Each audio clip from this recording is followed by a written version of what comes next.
o advogado Kevin de Carvalho Marques, que é filho do ministro do STF, Cássio Conká Nunes Marques, acumulou 27,7 milhões aplicados em fundos de investimento com pouco mais de 2 anos de atuação profissional.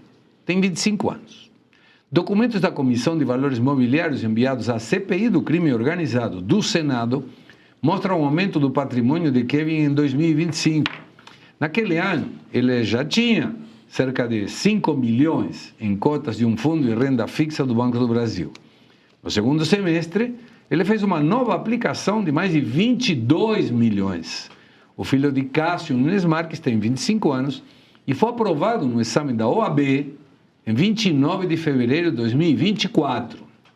Ele abriu um escritório de advocacia, olha que lindo, 6 meses depois, e em pouco mais de 2 anos, começou a representar clientes de grandes portes, como o Refit e o Grupo Petrópolis. Refit é aquele que deve dinheiro para todo quanto é lado. Deve ICMS em São Paulo, o principal devedor de São Paulo, o principal devedor do Rio. E olha como são as coisas da política. Só para você se sentir otário que nem a gente e não deixar só com isso, o Lula, quando foi nos Estados Unidos, pediu a prisão de um cara que chama Magro, que é o dono da Refit, que está nos Estados Unidos morando. E aí o filho do Cássio Nunes Marques defende a Refit. E o Cássio Nunes Marques toma uísque com Lula. Gente, nós somos muito otários. Agora, você deve estar com inveja danada, porque tem muito mais de 25 anos e não tem esse patrimônio, não. Muito mais? Muito mais. Eita, que é isso? Mais de 5 é muito mais. Estamos falando de 20%. Não, é que você falou que tem muito mais de 25 anos e não tem... Quantos anos você tem? Eu tô com 34. É muito mais. São quase 10. E você está com quantos? 40. Está muito mais. É muito mais, é muito então, mais. O Alfredo e eu nem vamos não vou responder achar isso. que eu passo. Passa. Olha, então. Os cabelos brancos denunciam, né? É mais um estúdio de advogados especialistas em instâncias superiores? Olha, Sheila, Excelente. É muito triste porque a gente, o direito, ele é uma área apaixonante. A gente é uma das áreas que mais formam ainda no Brasil, né? Porque o Brasil tem mais advogados no Brasil que há no resto do mundo, né? E mais faculdades também. Mas é uma área apaixonante. O Brasil, evidentemente, é um baita de um mercado para quem atua no direito, porque tem muitos problemas, né? Isso cria leis para tudo. Então, querendo ou não, é um mercado bastante atrativo. E tem essa beleza. O problema é que isso aqui não é direito. O problema é que aqui a gente não está falando de atuação jurídica de excelência e convencimento de magistrados pela força do argumento, amparada em estudo e aprimoramento intelectual e técnico. Aqui a gente está falando de lobby. Um crescimento desses, para quem inicia um escritório em 2024, não faz sentido, não se justifica pela ordem natural das coisas. Então aqui não está se contratando, assim como não estava se contratando a Viviane de Moraes, estava se contratando o ministro. Aqui da mesma forma, não está se contratando o Kevin, está se contratando o acesso ao ministro do Supremo que tomou isso com Lula. Então isso aqui não é direito, a gente tem que alertar a juventude, o pessoal que está estudando, isso aqui não é direito. Agora, há aqueles que vão se apaixonar por isso e dizer, bom, então a melhor forma de eu ganhar dinheiro é entrando nesse círculo seleto de pessoas. E há outras pessoas que vão dizer, bom, a gente precisa mudar essa situação. Né? Isso aqui não é moral, não é lógico, a vida do estudante normal de direito não vai ser assim, não vai ganhar 25 anos. Com 25 anos. 25, já tinha 5 milhões logo no primeiro ano de formado. Agora mais 22. Isso no que aplicou. No que aplicou, no fundo. Imagina os honorários. No fundo. Então é lamentável, é uma coisa que entristece, principalmente as pessoas que têm amor, têm paixão pela área, que podem se ver desestimuladas. Né? Mas, assim, como um advogado que atua, posso dizer que há muitas pessoas precisando de ajuda de bons profissionais, posso dizer que há juízes sérios ainda aqui no Brasil, e que há ainda espaço para quem se dedica, estuda e quer fazer as coisas da forma correta. Não se espelhem no Kevin, é um péssimo exemplo e também um péssimo indicativo do que é o nosso país, lamentavelmente. João? Mas você sabe que tem 2 poderes judiciários, né, Segre? Um para o homem comum, né, para a pessoa comum, para a pequena e média empresa, e outro para esses grandes players e também para juízes e promotores. Se um juiz ou promotor demanda o poder judiciário, o processo vai bastante rápido, as indenizações são altas, né?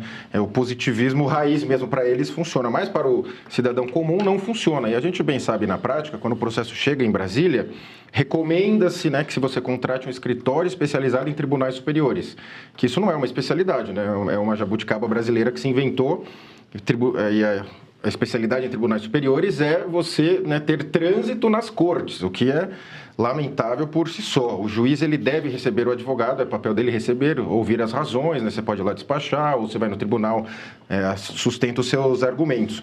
Mas esses amigos do rei, né, tá muito claro e muito escancarado, né, como a gente estava até falando fora do ar aqui, há uma normalização, né, desse absurdo completo. A gente vê um Senado absolutamente covarde, provavelmente o Senado mais covarde da nossa história, porque esse tipo de escândalo, como tantos outros que a gente já noticiou, inclusive hoje, era para parar o país. Falar, gente, OAB se intrometer, todo mundo falou, OAB fica quieta, o Senado fica quieto, Boa. Fica todo mundo quieto e ninguém fala nada. Por isso que tem até um movimento, inclusive, cobrando o próprio Flávio Bolsonaro de sinalizar quais são os nomes que você indicará para o Supremo Tribunal Federal, senhor Flávio. Muita gente fala, que muita gente, né, tudo que é do Flávio defende 100% tudo, mas a gente precisa fazer os apontamentos, evidentemente. Claro. Quais os nomes que você vai indicar? 3 ou 4 ou 5 que serão indicados?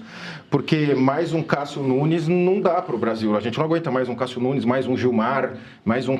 não, tive que indicar porque a composição, não sei o que, não. Se for para ser reprovado no Senado, que seja, já se provou. Reprovou um, indica outro. Reprovou outro, indica outro. Se for reprovar, mostra para a sociedade, quem reprovou foi esse Senado aqui. Eu indiquei esse cara, o Senado falou, não, esse não serve, tem que ser alguém do nosso métier. Então, absolutamente lamentável a indicação do Cássio Nunes, e ele vem provando, né? E ele, super novo, vai ficar ainda mais uns 30 anos aí no Supremo, não tinha um notório saber jurídico, ninguém conhecia ele quando ele foi indicado, atribuem até hoje ao Ciro Nogueira, não se sabe, né? Quem deu a palavra final foi o presidente Bolsonaro.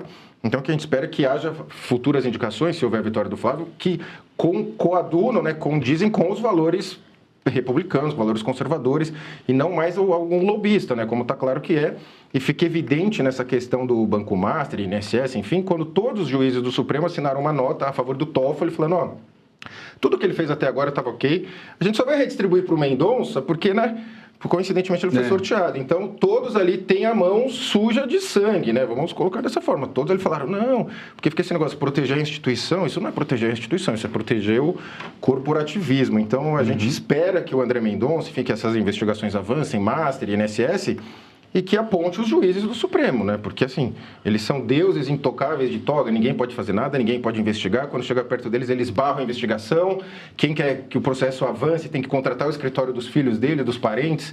Aí não dá, né? Esculhambação demais. Agora, imagina um advogado. Maria, imagina um advogado. Eu vou despachar com o juiz. Ô, pai! É isso. Ô, marido! Bom... Se o Alexandre de Moraes tivesse uma Viviane Barça tão boa na área de advocacia, seria ela que foi defender aí o Alexandre de Moraes nos Estados Unidos. Sim. Não, ela não teria como fazer isso, mas ela poderia tranquilamente argumentar. Agora, antes de passar para a Maria e Alfredo, você trabalha na área de direito? Meu irmão é advogado, é um bom advogado. E eu sei, porque inclusive a gente dentro da empresa presta esse serviço de advocacia também, de questões jurídicas, que o advogado tem 2 formas de cobrar. Uma é por hora. Então, vou fazer um parecer, estabelece a hora. Horas, tem estudos que têm horas muito caras. Chegar a 129 milhões de horas, dá para 8 anos, dedicação exclusiva, 8 dias por dia, 8 horas por dia, sábados e domingos e feriados inclusos. E a outra é um percentual sobre ou o que conseguiu recuperar, se era uma questão tributária, uma dívida, ou a êxito, se chama. Não lembro dessa. Êxito, é isso. Ok. 27,7 milhões, se for por hora, é estranho. Se for a sucesso, quer dizer que ele conseguiu, pelo fato de ser o filho do Cássio Nunes Marques, algum benefício para a empresa. Está errado de qualquer forma, ou não? Sim, porque aí vamos lá, o Bellucci colocou uma questão aqui muito boa, que é a questão de existe um direito para uns e um direito para outros. Existem julgamentos do Supremo que são que você pega, você faz um copia e cola, inclusive, da decisão, do caso concreto, fala, olha, aqui você decidiu dessa forma, e o Supremo decide contra. Aí você vai olhar quem que era o agente, né? Quem que era a parte dessa decisão que ele deu favorável. Era algum figurão, era alguma empresa. O meu cliente é o João da Silva. Né? Então você encontra essas disparidades. Claro. Tá certo? E aqui o ponto que você colocou, em relação ao benefício que ele conseguiu, etc., o que a gente percebe do Supremo, tá, visualmente, aliás, dos tribunais superiores, tem muito advogado, eu converso com bastante advogado, que diz, eu não vou ao STJ ou ao STF, porque lá não é direito. Tem gente que diz isso. Tem gente que verbaliza isso. Só fecha o contrato até o tribunal, porque no tribunal ainda tem um direito. Passou de tribunal, não é direito. Então, tem muitos advogados que não vão às cortes superiores porque não tem uma boa previsão do que pode acontecer. Claro. Né? Então, isso ocorre.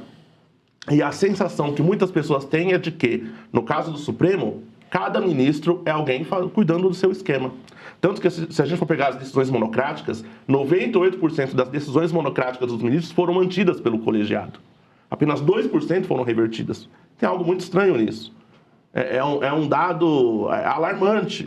Né? Será que todos pensam realmente igual? Não. É que cada um tem o seu conchavo, o seu esqueminha, o seu peixe ali, e fala, ó, esse aqui é meu. Aí não, tudo bem, você também não atrapalha o meu, e aí todo mundo ganha. É isso que é o Supremo Tribunal Federal Lembrando que o hoje. Supremo decidiu que eles poderiam contratar os escritórios ali de cônjuge e tal, não tinha conflito de interesse. Lembra que tinha até uma barreira. Não tem conflito de eles interesse mesmos nenhum. Eu vou decidiram, jantar eles com a minha mesmos esposa, decidiram. vou dormir com a minha esposa e ela vai despachar comigo depois. Não, é conflito de Ela vai interesse falar, nenhum.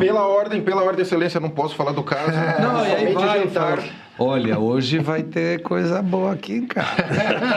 Aí fala, justo na hora H que começa, tchum, tchum, tchum, tchum, tchum, tchum, tchum, tchum, e lembre, sabe que temos um caso justamente que precisaria da tua orientação. O cara não vai falar, me fala o que você quiser. Maria, dá uma luz aqui pra Eu vou gente. trazer uns dados, que eu gosto muito de dados, tá? Então, para começar, a gente falou aqui, bem, meus amigos que são, né, advogados, exercem essa nobre função, essa nobre carreira, eu vou trazer aqui alguns pontos. Por exemplo, como no atual contexto do crescimento de atuação de parentes de ministros em cortes, em altas cortes. Esse business é muito bem obrigado, cresceu bastante nos últimos anos, há quase cerca de 2.000 processos envolvendo parentes, tanto no STF quanto no STJ. Então, business is going well, obrigada. Há um estudo da GV que estuda o perfil da advocacia no Brasil, e ele fala que apenas 1%, assim, 1% dos advogados com menos de 3 anos de formados ganham mais de 20 salários mínimos. Atualmente, esse perfil, a maioria de quem tem até 3 anos de formado, ganha até R$ 6.600. Por mês. Então, o Kevinho, por mês. Então, o MC Kevinho, com K, ele realmente, ou ele deve ter uma inteligência fora da média para conseguir clientes tão bons assim, ou ele tem muitos bons contatos. E aqui no Brasil é assim, né? Não é o QI de inteligência, é quem indica.